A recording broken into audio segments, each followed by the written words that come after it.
الحمد لله وكفى سلام على عباده الذين اصطفى أما بعد فأعوذ بالله من الشيطان الرجيم بسم الله الرحمن الرحيم رضي الله عنهم ورضوا عنه آمنت بالله صدق الله العلي العظيم وبلغنا رسوله النبي الكريم ونحن على ذلك لمن الشاهدين والشاكرين والحمد لله رب العالمین۔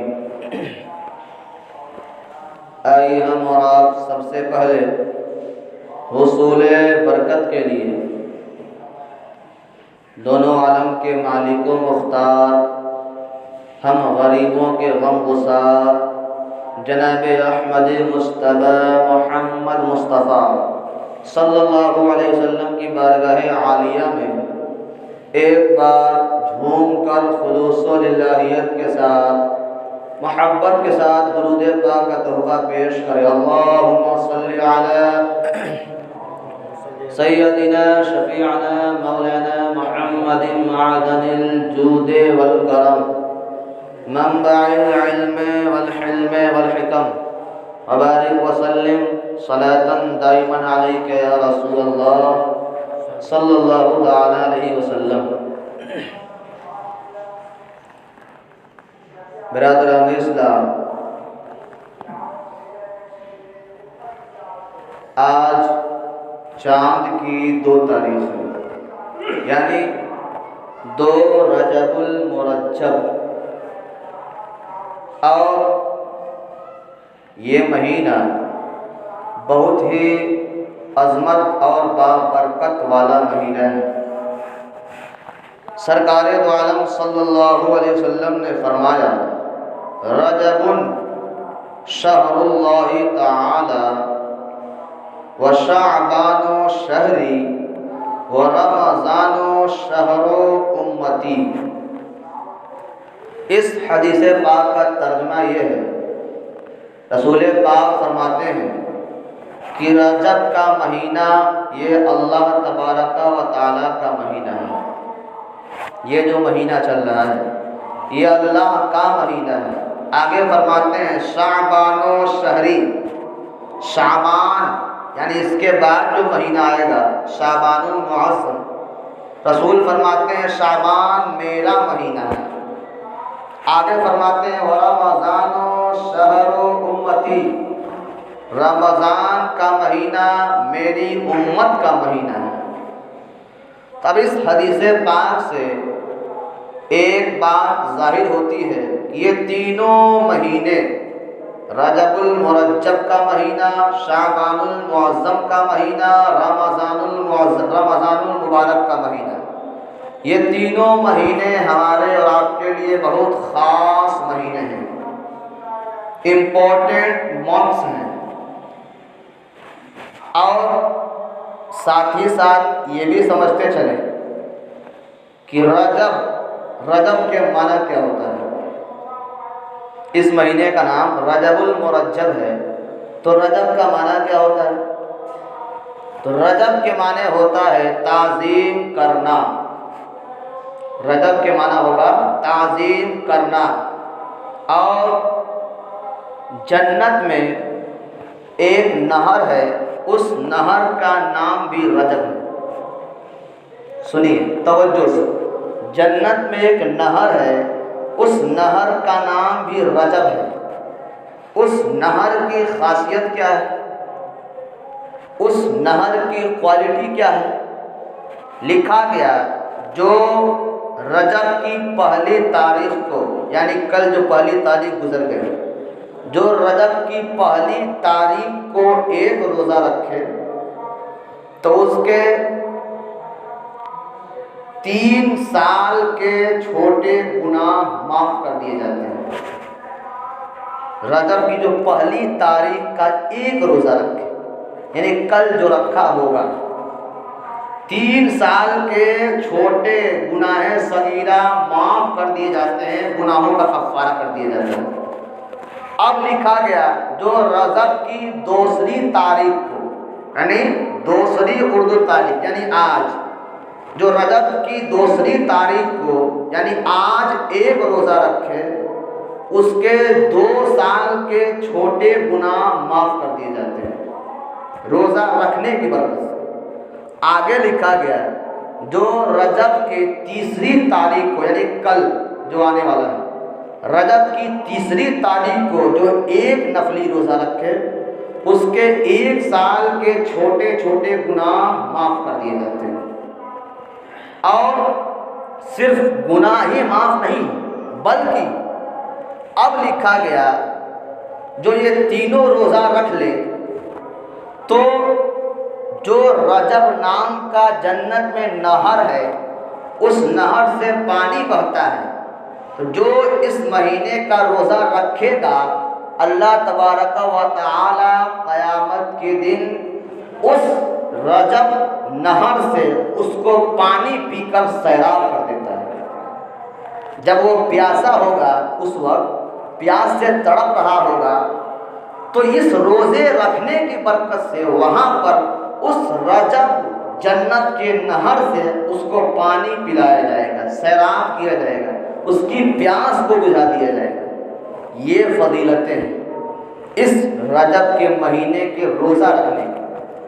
اور یہی نہیں بلکہ یہ مہینہ اتنا خاص ہے، اتنا برکت والا ہے کہ اس مہینے میں بہت سے تابعین، تابع تابعین، مشائخ اعظام کا یوم عرس بھی آتا ہے، یوم ولادت بھی آتا ہے۔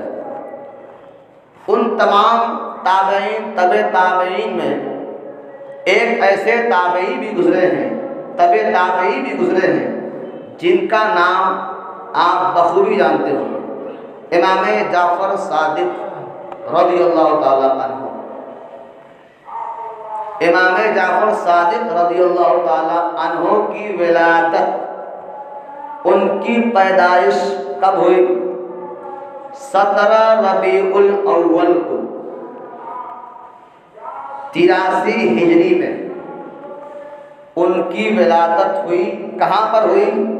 مدینہ منورہ میں۔ کس دن ہوئی؟ سوموار کے دن ہوئی۔ امام جعفر صادق رضی اللہ تعالیٰ۔ اب دیکھیں ان کی ولادت ہوئی 17 ربیع الاول 83 ہجری سوموار کے دن مدینہ منورہ میں۔ اب ان کی نسبت دیکھیے، سلسلہ در سلسلہ آپ کو بتاؤں۔ امام جعفر صادق کس کے بیٹے؟ امام محمد باقر رضی اللہ تعالی عنہ کے بیٹے۔ توجہ سے سنیے گا، امام باقر کس کے بیٹے؟ امام زین العابدین رضی اللہ تعالی عنہ کے بیٹے۔ امام زین العابدین کس کے بیٹے؟ امام حسین رضی اللہ تعالی عنہ کے بیٹے۔ امام حسین کس کے بیٹے؟ مولا علی مشکل کشا شیر خدا کے بیٹے۔ شیر خدا کس کے بیٹے؟ ابو طالب رضی اللہ تعالی عنہ کے بیٹے۔ اس طرح سلسلہ در سلسلہ جوڑا جائے تو امام جعفر صادق رضی اللہ تعالی عنہ کی نسبت رسول پاک صلی اللہ علیہ وسلم سے مل جاتا ہے۔ تو یہ والد ماجد کی نسبت سے ان کی والدہ محترمہ کا نسبت جوڑا جائے، ان کی والدہ کا نام حضرت سیدتنا ام فروہ رضی اللہ تعالی عنہا نام تھا۔ وہ ابو بکر صدیق رضی اللہ تعالی عنہ کی پوتی تھی۔ اگر والد ماجد کی نسبت سے جوڑا جائے تو امام جعفر صادق رضی اللہ تعالی عنہ کا سلسلہ امام حسین سے لے کر حضرت علی سے لے کر رسول پاک تک پہنچ جاتا ہے۔ والدہ ماجدہ کی طرف سے جوڑا جائے تو ان کی نسبت ابو بکر صدیق رضی اللہ تعالی عنہ تک پہنچتا ہے۔ تو اس حساب سے امام جعفر صادق رضی اللہ تعالی عنہ تابعی تابع تابعی بزرگ مانے جاتے ہیں۔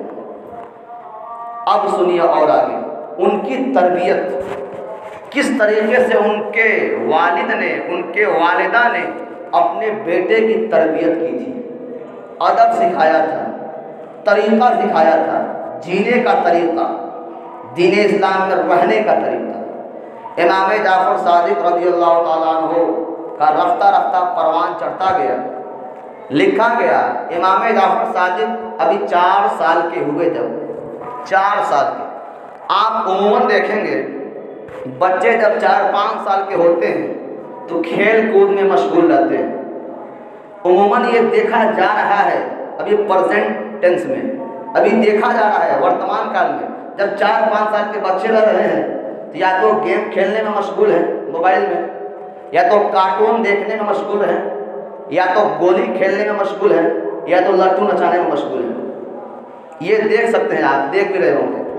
4-5 سال کا بیٹا، 4-5 سال کا لڑکا، اس کو اتنی شعور نہیں آتی ہے، اتنا مائنڈ اس کا سمجھداری والا کام نہیں کرتا، لیکن قربان جائیے کس کی شان پہ؟ امام جعفر صادق رضی اللہ تعالیٰ عنہ کے شان پہ، کہ ان کے پیرنٹس نے، ان کے والدین نے کس طریقے سے تربیت کی تھی، کس طریقے سے ان کی پروان کو سنوارا تھا، پروان چڑھایا تھا۔ 4 سال کی عمر ہے، امام جعفر صادق رضی اللہ تعالیٰ عنہ ایک مقام پہ، ایک جگہ پہ بیٹھ کے زاروں قطار ہو رہے ہیں، آنسو نکل رہے ہیں، رو رہے ہیں۔ ایک صاحب نے پوچھا، بزرگ نے، اے بیٹے تم کیوں رو رہے ہو؟ رونے کی وجہ کیا ہے؟ آخر رونے کا سبب کیا ہے؟ امام جعفر صادق رضی اللہ تعالیٰ کہتے ہیں میں اللہ کے خوف سے رو رہا ہوں۔ سنیے، اللہ کے خوف سے رو رہا ہوں۔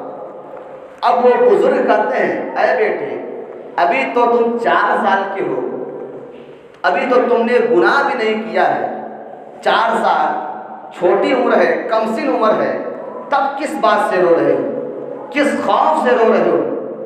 امام جعفر صادق رضی اللہ تعالیٰ عنہ کا جواب سنیے، 4 سال کی عمر میں کس قدر جواب دیتے، اور کہتے ہیں میں اس خوف سے رو رہا ہوں کہیں خدا نہ خواستہ ہم سے کوئی ایسا گناہ ہو جائے، ایسی غلطی ہو جائے جس کی وجہ سے اگر اللہ مجھے جہنم میں ڈال دے گا، جہنم کی عذاب مجھ پہ نازل کرے گا، جہنم کی آگ میں مجھے ڈال دے گا، اس وقت میرا کیا عالم ہوگا، اس وقت میری کیا کیفیت ہوگی، کیا سچویشن ہوگی، کیا پوزیشن ہوگی۔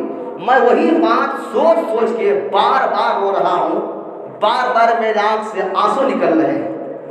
تو بزرگ رحمۃ اللہ تعالیٰ علیہ فرماتے ہیں، سنیے، کہتے ہیں اے جعفر صادق، اے بیٹے تجھے گھبرانے کی ضرورت نہیں ہے، تیرا سلسلہ اہل بیت اطہار سے جا کے ملتا ہے، اور جس کا سلسلہ، جس کی نسبت اہل بیت اطہار، اس کو بولتے ہیں رسول پاک کے خاندان کے لوگ، اس کو اہل بیت اطہار بولتے ہیں، پاک گھر والے، اس کا معنی ہوگا اہل بیت اطہار کا۔ تو جو اہل بیت اطہار سے نسبت رکھ لے گا اس کو جہنم کی آگ جلا ہی نہیں سکتی ہے، جہنم کی آگ اسے چھو ہی نہیں سکتی ہے۔ تب جا کے امام جعفر صادق رضی اللہ تعالیٰ عنہ کو تھوڑی تسلی ملتی ہے، سکون ملتا ہے۔ اب یہاں پر ہم دیکھیں، ہم اور آپ، کیا ہم اور آپ کبھی بھی 1 منٹ کے لیے بھی یا 1 سیکنڈ کے لیے بھی اللہ کے خوف سے ہم نے کبھی رویا؟ نہیں رویا۔ بہت کم ہی لوگ ملیں گے جو اللہ کے عذاب سے، اللہ کے خوف سے روتے ہوں گے، اللہ کے خوف سے ڈرتے ہوں گے، اللہ کے عذاب سے اپنے آپ کو، اپنے بدن کو کپ کپی تاری کرواتے ہوں گے، بہت کم لوگ ملیں گے۔ ہمیں ایک مزاج ہونا چاہیے، جس طرح ہمارے تابعین، تبع تابعین، بزرگ اسلاف خوف خدا سے ہمیشہ روتے تھے، حالانکہ اتنے نیک تھے، اتنے ایماندار، پرہیزگار، متقی، اس کے بعد بھی اللہ کے خوف سے روتے تھے۔ جبکہ ہم اپنے آپ پہ دیکھیں، جبکہ ہم دیکھیں اپنے آپ پہ، ہم اتنا پرہیزگار بھی نہیں، اتنا متقی بھی نہیں، اتنا نیکوکار بھی نہیں، پھر بھی نہیں روتے ہیں، پھر بھی اللہ کے خوف سے نہیں روتے ہیں، جبکہ ہمارا مزاج یہ ہونا چاہیے ہم روئے۔ اب تھوڑا اور آگے سنیے، امام جعفر صادق رضی اللہ تعالیٰ عنہ کا علم، ان کا علم دیکھیے، اور ان کی سخاوت دیکھیے، سخاوت۔ اللہ تبارک و تعالیٰ نے ان کو سخاوت کا پیکر بنایا تھا، سخاوت کا پیکر یعنی اللہ نے ان کے اندر بہت زیادہ سمجھداری بھی دی تھی اور ہمیشہ مہربانی کیا کرتے تھے دوسروں پر، ہمیشہ دوسروں کی مصیبت میں ساتھ دیا کرتے تھے، ہمیشہ دوسروں کی تکلیف میں آگے بڑھ کر اس کا ہیلپ کیا کرتے تھے۔ اب سنیے، میں آپ کو بتاتا ہوں بہت پیاری بات، پہلے ان کی علم پر روشنی ڈالوں۔ امام جعفر صادق رضی اللہ تعالیٰ عنہ ظاہری اور باطنی علم میں ماہر تھے۔ لکھا گیا جو مسلک کے 4 امام ہیں، امام مالک رحمۃ اللہ تعالیٰ وہ کہتے ہیں کہ میں بارہا ہمیشہ امام جعفر صادق کی بارگاہ میں فیض لینے کے لیے، کچھ علم سیکھنے کے لیے جاتا رہا۔ وہ کہتے ہیں میں بارہا جاتا رہا، میں نے دیکھا اپنی ماتھوں کی نگاہوں سے 3 کام میں پابندی سے امام جعفر صادق مشغول رہا کرتے تھے، بزی رہا کرتے تھے۔ وہ 3 کام کیا تھا؟ امام مالک کہتے ہیں کہ میں نے دیکھا پہلا کام ان کا یہ تھا کہ اللہ کی عبادت میں ہمیشہ مشغول رہا کرتے تھے۔ پھر کہتے ہیں جب بھی میں جاتا تھا یہ بھی دیکھتا تھا کہ تلاوت قرآن میں ہمیشہ مشغول رہا کرتے تھے۔ پھر کہتے ہیں پھر جب میں جاتا تو میں دیکھتا کہ ہمیشہ روزہ رکھنے کی حالت میں مشغول رہتے تھے۔ یہ تینوں کام، اللہ کی عبادت، اللہ کا کلام اور روزہ، یہ تینوں کام امام جعفر صادق رضی اللہ تعالیٰ عنہ پابندی کے ساتھ کیا کرتے تھے۔ اور وہ آگے کہتے ہیں یہی نہیں بلکہ امام جعفر صادق رضی اللہ تعالیٰ عنہ کی سخاوت اتنی بڑی تھی کہ اگر وہ کسی بھی شخص کو، کسی بھی انسان کو مفلس، لاچار، بے بس، فقیر، غریب، مسکین کو دیکھتے کہ وہ فقیر مسکین ہے، اس کے پاس کھانے کا کوئی سامان نہیں ہے، پہننے کا سامان نہیں ہے، پریشانی کے عالم ہے، تو ان کے پاس اگر وہ چیز ہوتی فوراً لے جا کر اس کی مدد کر دیا کرتے تھے۔ یہاں تک لکھا گیا کبھی کبھی وہ اتنی سخاوت کا دریا بہاتے تھے کہ اپنے گھر کا سارا کھانا پینا ساز و سامان مفلس، بے بس، لاچار لوگوں کو دے دیا کرتے تھے۔ تو کبھی کبھی ان کے گھر میں فاقہ کرنا پڑ جاتا تھا، فاقہ کشی، فاقہ کشی بولتے ہیں بھوکے رہنا، فاقہ پڑ جاتا تھا، لیکن وہ اپنی نہیں بلکہ دوسروں کا زیادہ خیال کیے کرتے تھے۔ اور وہ یہ کہتے تھے اگر میں دوسروں کو دوں گا، دوسروں کی مدد کروں گا تو اللہ تعالیٰ غیبی طریقوں سے میری مدد فرمائے گا، اللہ تعالیٰ غیبی طریقوں سے میری مدد فرمائے گا۔ اور ایسا ہوتا بھی تھا، غیبی طریقوں سے ان کو مدد ملتی تھی، اللہ تبارک و تعالیٰ کا کرم ہوتا تھا ان کے اوپر۔ تو ہمارا بھی ایک مزاج یہ ہونا چاہیے، ہمارا بھی یہ ہمارے اندر بھی یہ شوق و ذوق، حوصلہ ہونا چاہیے کہ ہم ان کے طریقے کو اپنائیں۔ اور یہی نہیں، یہیں تک بات آ کر ختم نہیں ہو جاتی، بلکہ امام جعفر صادق رضی اللہ تعالیٰ عنہ کے بارے میں اور سنیے کیا لکھا گیا۔ امام اعظم ابو حنیفہ، آپ نام سنے ہوں گے، مسلک کے امام، چاروں مسلک کے، مسلک حنفی۔ امام اعظم فرماتے ہیں، وہ کہتے ہیں کہ میں نے 100 بار خواب میں اللہ کا دیدار کیا۔ سنیے امام اعظم ابو حنیفہ کے شان، 100 بار انہوں نے خواب میں اللہ کا دیدار کیا ہے۔ وہ کہتے ہیں کہ میں 2 سال تک امام جعفر صادق رضی اللہ تعالیٰ عنہ کی بارگاہ میں رہ کے، ان کی خدمت میں رہ کے علم حاصل کرتا رہا، علم سیکھتا رہا۔ یہ کہتے ہیں یہاں تک کہ لولا سنتان لہلک نعمان، امام اعظم ابو حنیفہ کا ریئل نام کیا تھا؟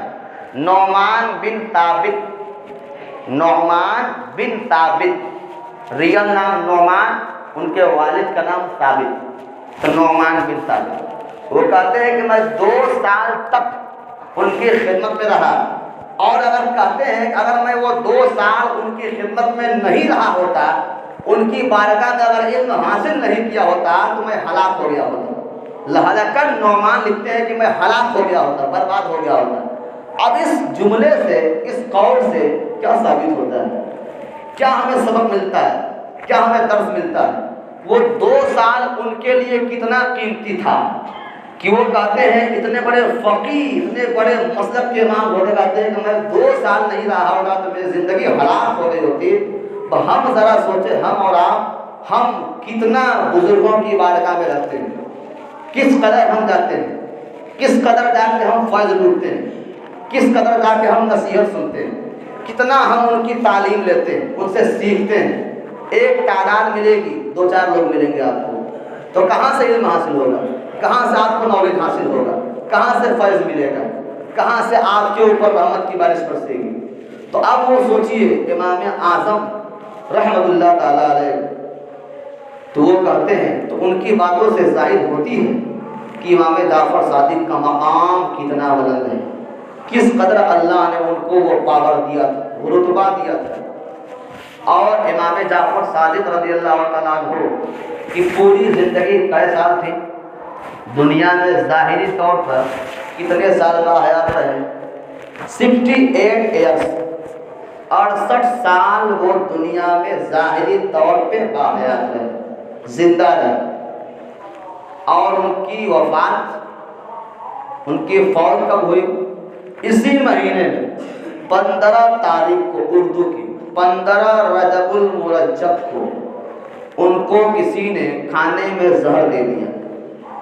ان کو کھانے میں کسی بدنصیب نے، ان کے کسی دشمن نے کھانے میں زہر دے دیا، جس کی وجہ سے امام جعفر صادق رضی اللہ تعالیٰ عنہ جام شہادت پی لیے، یعنی اللہ تبارک و تعالیٰ کو پیارے ہو گئے۔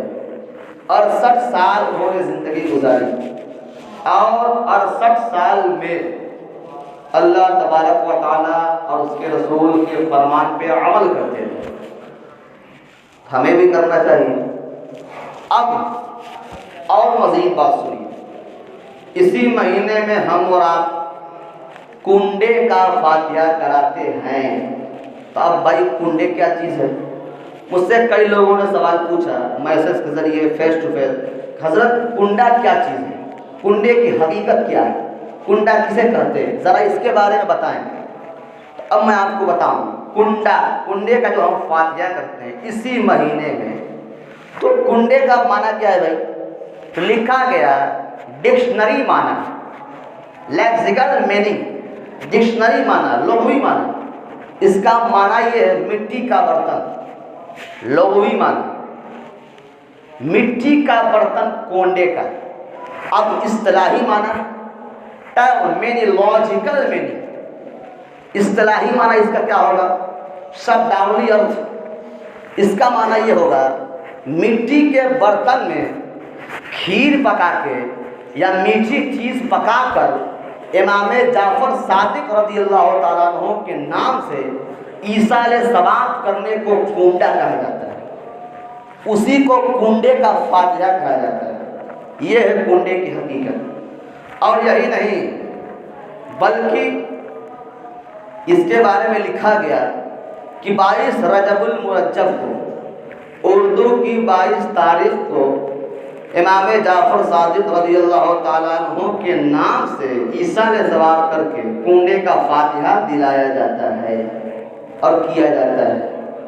اور آگے لکھا گیا کہ امام جعفر صادق رضی اللہ تعالیٰ عنہ کے نام سے آپ ایصال ثواب کرائیں، فاتحہ کرائیں، اور فتاوی نعیمی میں سنیے بہتر چیز کیا ہے؟ کیا چیز فاتحہ کرائیں؟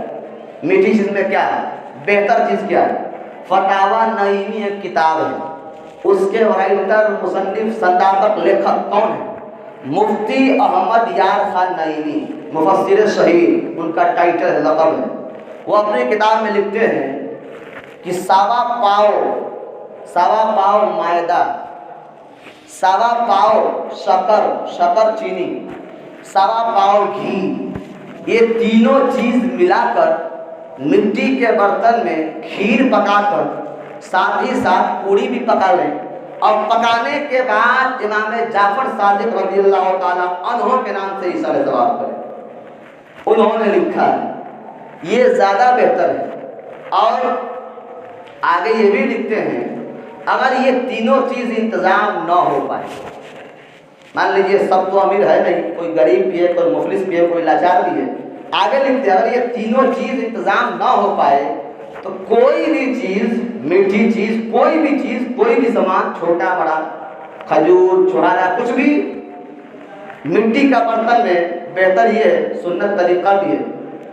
حضور کے زمانے میں یہ سب پلیٹ تھوڑا ہوتا تھا جو آج کے زمانے میں نیا نیا پلیٹ آ رہا ہے. وہ مٹی کا برتن ہوتا تھا. مٹی کا برتن میں کھانا سنت بھی. تو مٹی کا برتن اگر نہ ہو پائے، نہ انتظام ہو پائے، نہ مل پائے تو کسی بھی برتن میں فاتحہ کر سکتے ہیں. تو لکھا گیا کہ اگر یہ تینوں چیز سوا پاؤ گھی، سوا پاؤ شکر، سوا پاؤ مائدہ نہ مل پائے، اسے مل جائے گا. ایک بات کر رہے نہ مل پائے تو آگے لکھتے ہیں کوئی بھی چیز ان کے نام سے ایصال ثواب کرائیں، آپ کا یہ کرانا درست ہو جائے گا، جائز ہو جائے گا، صحیح ہو جائے گا. کہ ہمیں یہ تمام کام کرنا چاہیے. ٹھیک ہے، یہ کرنا ثواب کا ذریعہ ہے، ثواب کا باعث ہے. ٹھیک ہے. اور آگے سنیے، امام جعفر صادق رضی اللہ تعالی عنہ کے جو بیٹے تھے ان کا نام تھا امام موسیٰ کاظم رضی اللہ تعالی. امام موسیٰ کاظم جس طرح امام جعفر صادق رضی اللہ تعالی عنہ سخاوت کے پیکر تھے اور اللہ کی عبادت، روزہ، قرآن کی تلاوت کے پابند تھے، اسی طرح ان کے بیٹے بھی امام موسیٰ کاظم یہ بھی ان تمام کاموں کے پابند تھے اور جود و سخا کے پیکر تھے. ان کے بارے میں بھی لکھا گیا اور وہ مستجاب الدعوات تھے. مستجاب الدعوات اس کو بولتے ہیں اگر کوئی اللہ کی بارگاہ میں دعا کرے اپنے لیے یا کسی اور کے لیے، اس کی دعا جیسے دعا کر کے ختم کرے فوراً دعا قبول ہو جائے، اسی کو مستجاب الدعوات بولتے ہیں. تو ان کے بیٹے مستجاب الدعوات تھے. لوگ ان سے اپنے حق میں، دوسرے کے حق میں جا جا کر دعا کرایا کرتے تھے. تو امام جعفر صادق کے بیٹے امام موسیٰ کاظم ان کا حال یہ تھا کہ ان کی بارگاہ میں جو بھی آتا مرید، زائرین، تو وہ یہی دیکھتا کہ وہ ان کا سر ہمیشہ سجدے میں پڑا رہتا تھا. ان کا سر ہمیشہ سجدے میں پڑا رہتا تھا اور پوری رات وہ تلاوت قرآن کیا کرتے تھے. اور ان کے بارے میں لکھا گیا کہ لوگ ان سے دعا کراتے تھے، فوراً دعا اللہ کے پاس قبول ہو جاتی تھی، باب اجابت سے ٹکرا جاتی تھی. جب ان کا وصال ہوا، ان کی وفات ہوئی، تو ان کے قبر پہ جا کے، سنیے، ان کے قبر پہ جا کے ان کا وسیلہ بنا کر ان کی نسبت جوڑ کے لوگ دعا کرتے تھے تو وہ دعا بھی فوراً قبول ہو جاتی تھی. یہ پاور تھا ان کے اندر، یہ خاصیت تھی، ان کی کوالٹی تھی. جب باحیات تھے تب بھی دعا قبول ہو جائے، جب انتقال ہو گئے قبر پہ جا کے ان کی نسبت سے وسیلہ بنا کر دعا مانگے وہ بھی دعا قبول ہو جائے. اور اللہ تبارک و تعالیٰ نے قرآن میں فرمایا بھی ہے کہ وسیلہ بنا کر مانگو. کہاں لکھا ہے بھائی؟ 6 پارے میں لکھا ہے. میں پروف کے ساتھ بول رہا ہوں. یا ایھا الذین آمنوا اتقوا اللہ وابتغوا الیہ الوسیلہ وجاہدوا فی سبیلہ لعلکم تفلحون. کیا ترجمہ ہے بھائی؟ اے ایمان والو، یا ایھا الذین آمنوا، اے ایمان والو، واتقوا اللہ، اللہ سے ڈرو، وابتغوا، ڈھونڈو، تلاش کرو، الیہ الوسیلہ، اللہ کی طرف وسیلہ تلاش کرو، اللہ کی طرف ذریعہ تلاش کرو، نسبت تلاش کرو، وجاہدوا فی سبیلہ، اور اللہ کی راہ میں جہاد کرو. تو اللہ تبارک و تعالیٰ نے قرآن میں خود فرمایا وسیلہ تلاش کرو، وسیلہ بنا کر مانگو، انشاءاللہ عز و جل یقین کامل کے ساتھ آپ کی دعا قبول ہو جاتی ہے، عجاب باب اجابت سے ٹکرا جاتی ہے، عرش معلیٰ سے ٹکرا جاتی ہے. اب سنیے، ہمیں یہ کام کرنا چاہیے. اب سنیے جو میں نے بتایا ابھی شروعات میں کہ رجب کا معنی تعظیم کرنا ہوتا ہے، تو اب یہ رجب میں 3 حرف ہے، رجب میں 3 حرف ہے، را جیم با، رجب۔ اب اس کا خلاصہ کیا ہے بھائی؟ را لکھا گیا، مکاشفۃ القلوب ایک کتاب ہے، اس کتاب کے مصنف امام محمد بن غزالی رحمۃ اللہ علیہ، وہ لکھتے ہیں کہ را سے مراد رحمت الہی، جیم سے مراد جرم، کس کا جرم؟ بندوں کا جرم، با سے مراد بر یعنی نیکی اور بھلائی، اور آگے لکھتے ہیں کہ جو کوئی اس مہینے میں روزہ رکھے گا، پہلا دوسرا تیسرا یا 27ویں شب معراج، اس مہینے کے 27ویں تاریخ اردو رکھے گا تو اللہ تبارک و تعالیٰ کی رحمت اس کے اوپر نازل ہوگی اور اس کے گناہوں کو نیکیوں میں تبدیل کر دیا جائے گا، اس کے گناہوں کو بھلائی میں تبدیل کر دیا جائے گا۔ اسی لیے اس کا نام رجب ہے، تعظیم کرنا، رحمت الہی نازل ہوتی ہے اس مہینے میں اور نیکیوں کو بھلائیوں کو بڑھا دیا جاتا ہے۔ تو اس مہینے میں زیادہ سے زیادہ ان کاموں کا آپ اہتمام کریں، روزہ رکھنے کا اہتمام کریں، تلاوت قرآن کا اہتمام کریں، اور تمام چیزیں جو بتائی گئی ان تمام چیزوں کا اہتمام کریں، انشاءاللہ عز و جل بہت ہی زیادہ لطف آئے گا۔ اور امام جعفر صادق رضی اللہ تعالیٰ عنہ کی بارگاہ میں امام سفیان ثوری رحمۃ اللہ تعالیٰ علیہ آئے، بولے حضور آپ مجھے نصیحت کیجئے، مجھے نصیحت کیجئے، کچھ بتائیے، جب بتائیں گے تبھی میں اٹھ کے آپ کے یہاں سے جاؤں گا ورنہ بیٹھا ہی رہوں گا۔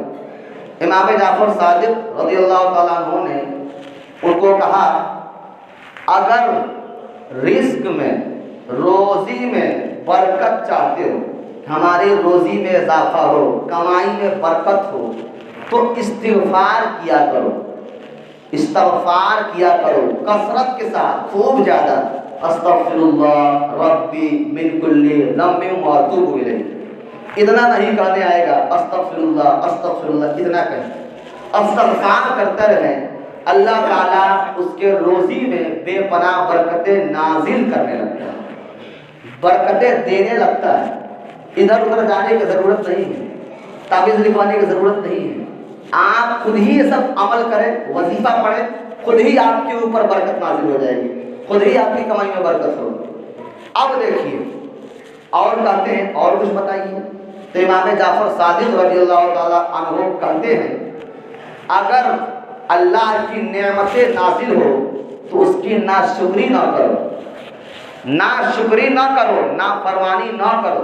اگر اللہ نے نوازا ہے ہر چیز سے تو اللہ خود فرماتا ہے لَإِن شَكَرْتُمْ لَأَزِيدَنَّكُمْ، اگر تم اللہ کی شکریہ ادا کرو گے تو اللہ تعالیٰ اور عطا کرے گا، اور دیتا رہے گا، مزید دیتا رہے گا، جہاں تک ہماری عقل بھی نہیں پہنچ سکتی اتنا دیتا رہے گا۔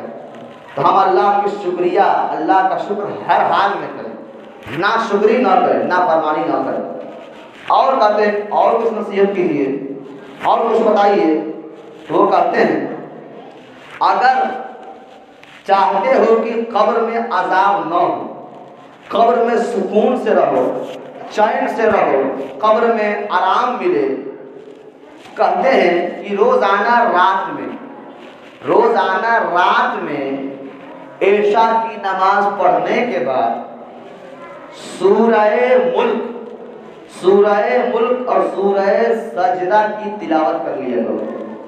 سورہ ملک، سورہ سجدہ کی جو ڈیلی تلاوت کرے گا رات میں سونے سے پہلے، وہ قبر کی عذاب سے محفوظ ہو جاتا ہے، اس کی مغفرت ہو جاتی ہے، بخشش ہو جاتی ہے۔ اب آپ ذرا غور فرمائیں کہ ہم کتنا قرآن پڑھتے ہیں۔ سورہ ملک تو لمبی ہے، بہت زیادہ لمبی نہیں، ہم لوگ حافظ ہے تو 5 منٹ لگتا ہے، آپ لوگوں کو زیادہ سے زیادہ 10 منٹ لگے گا۔ سورہ سجدہ بھی تھوڑی لمبی ہے، تو اب وہ سورہ تو چھوڑیے نا، ہمیں تو 1-2 لائن پڑھنے کی بھی فرصت نہیں ملتی ہے، ہم وہ اتنی لمبی سورت کہاں سے پڑھتے ہیں؟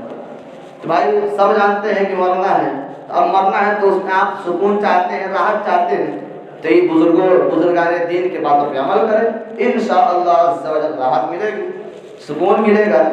اور ایک اور بات، آخری بات، آگے لکھتا ہے امام جعفر صادق رضی اللہ تعالیٰ عنہ اور ان کے بیٹے امام موسیٰ کاظم لکھتے ہیں کہ جب رات کا وقت ہوتا تھا اور جب ہم دیکھتے کسی مسلم مفلس کو، لاچار کو، غریب اور مسکین کو، تو اس کی مدد اس طریقے سے کیا کرتے تھے، اس کو پتہ تک نہیں چلتا تھا کہ ہماری مدد کون کیا ہے، ہماری مصیبت میں ساتھ کون دیا ہے۔ اس کا مطلب یہ ہے کہ اللہ تبارک و تعالیٰ کی رضا کے لیے آپ مدد کریں، آپ کسی غریب مسکین کو دیکھ کر حسد نہ کریں، یا اس کو دیکھ کے آپ جلن نہ کریں، اس کو دیکھ کے آپ برا بھلا نہ کریں، بلکہ بزرگان دین کے طریقے کو اپنائیں، اس کو دیکھ کر شفقت کا اس کے اوپر ہاتھ پھیرے، اس کو تسلی دے، اس کو آپ حوصلہ دے، نہ کہ اس کو دیکھ کے جلے، نہ کہ اس کو دیکھ کے آپ اس کو گرا ہوا سمجھے، نیچ سمجھے، بالکل نہیں۔ آپ ایسا سمجھیں گے، ایسی سوچ رکھیں گے تو اس کا جزا اللہ تعالیٰ بہت برے طریقے سے آپ کو دے گا۔ تو کبھی بھی آپ ایک دوسرے کے ساتھ حسن سلوک سے پیش آئیں اور مدد کریں، تو کانوں کان، ہاتھوں ہاتھ، کسی چیز کو خبر نہ ہو، اس طریقے سے وہ لوگ مدد کیا کرتے ہیں۔ وہ طریقہ ہم بھی اپنائیں، ہم بھی مصیبت میں کسی کے ساتھ دیں، یہ نہیں کہ منہ پھیر لے کسی کا مصیبت دیکھ کے، بلکہ ایسا نہیں، بلکہ وہ طریقہ اپنائیں، اللہ تبارک و تعالیٰ آپ کو غیبی طریقوں سے مدد فرمائے گا، آپ کا ہیلپ کرے گا۔ ذرا یہ دنیا کیا ہے؟ یہ دنیا ایک دھوکے کی مانند ہے کہ نہیں؟ یہ دنیا ایک دھوکے کی مانند ہے، اور آخرت کیا ہے؟ آخرت حقیقت ہے۔ آپ جانتے ہیں آخرت حقیقت ہے، ہمیں آخرت کی تیاری کرنی ہے۔ The world is a deception but the hereafter is a reality۔ کیا مطلب؟ دنیا ایک دھوکہ ہے، آخرت ایک حقیقت ہے، یہ سب جانتے ہیں، لیکن ہم دنیا کے چکر میں پڑ کے اپنی آخرت کو برباد کر رہے ہیں، اپنی آخرت کو خراب کر رہے ہیں۔ تو دنیا کے چکر میں نہیں پڑنا ہے، آخرت کے چکر میں پڑنا ہے، آخرت کو سنوارنا ہے۔ دنیا سنواریں گے پھر آخرت میں آپ کو نقصان اٹھانا پڑے گا، ٹھیک ہے؟ تو انہی چند جملوں کے ساتھ وقت کی قلت کو دیکھتے ہوئے اپنی مختصر گفتگو ختم کر رہا ہوں۔ اللہ کی بارگاہ میں دعا ہے ہمیں اور آپ کو زیادہ سے زیادہ اس مہینے میں نفلی روزہ رکھنے کی توفیق عطا فرمائے، ٹھیک ہے؟ جو کہ نفلی روزہ رکھیں گے، نفلی روزہ قرب الہی کا ذریعہ بن جاتی ہے، لکھا گیا ہے نفلی روزہ قرب الہی کا ذریعہ بنتی ہے، یعنی اللہ سے نزدیکی کا ذریعہ بن جاتی ہے۔ تو ہم نفلی روزہ رکھیں، چاہے تو کل رکھ لیں، پرسوں رکھ لیں، یا اسی مہینے میں جو ہزاری روزہ آتا ہے، ہم لوگ کہتے ہیں ہزاری روزہ، 26 ستائیس 2 روزہ رکھیں، ہزاری روزہ، اس کو بھی آپ رکھیں، بہت زیادہ آپ کو ثواب ملے گا۔ تو اللہ تبارک و تعالیٰ آپ کو نفلی روزہ رکھنے کی توفیق عطا فرمائے۔ استغفر اللہ رب من کل ذنب و اتوب الیہ، لا الہ الا اللہ محمد رسول اللہ۔